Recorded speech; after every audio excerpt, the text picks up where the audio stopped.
আপনার problem solve হয়ে যাবে, আপনার গুনাহ মাফ হয়ে যাবে। আপনার কি চাবেন আল্লাহর কাছে? এই জন্য কি সবচেয়ে বড় দোয়া কি বলেন তো? সবচেয়ে বড় দোয়া কি? ইসলাম মুসলিম কারা পড়ছেন? লেখা আছে কিন্তু সবচেয়ে বড় দোয়া হচ্ছে আলহামদুলিল্লাহ। আল্লাহ এটাকে এত পছন্দ করেন যে এইটা করলে আল্লাহ আপনাকে পছন্দ করবেন, ভালোবাসবেন, আর বাকি আর কিছুর দরকার নাই। আপনার আর কিছু চাওয়ার দরকার নেই। ঘুরে ফিরে কিন্তু এটাই।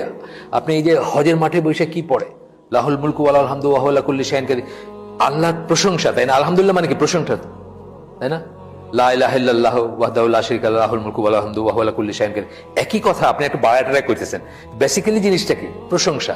এই দুইটা, এই প্রশংসাটা কিসের ভিতরে আছে? আলহামদুলিল্লাহ, সকল প্রশংসা আল্লাহর। এই কথার ভিতর আছে না? এই কথার ভিতর আছে। এই জন্য হিজরুল মুসলিম দেখেন, হিজরুল মুসলিম একটা জায়গায় লেখা আছে যে সবচেয়ে বড় দোয়া হচ্ছে এটা, আলহামদুলিল্লাহ। এইটা পড়লে মানে সিমিলারলি এটা আর কি, এটা করলে আপনার সমস্ত প্রবলেম উইল বি সলভ এবং আপনার সমস্ত গুনাহ মাফ করে দিবে। অত্যন্ত বড় একটা কথা বলছেন। এটা নিয়ে ইবনে তাইমিয়াকে জিজ্ঞেস করা হয়েছিল।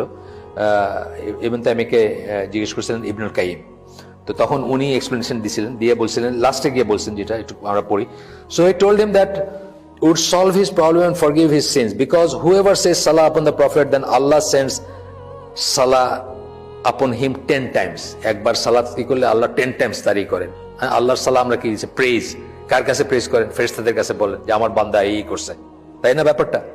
আচ্ছা, and for whomever Allah sends salah, then his problems will be solved. আল্লাহ যদি এই কথা সত্যি কারো ব্যাপারে বলেন, আল্লাহ যদি প্রশংসা করেন, তার কোনো সমস্যা থাকতে পারে না, তার problems will be solved and his sins will be forgiven। এটা ইবনে তাইমিয়া ইবনুল কাইয়িমকে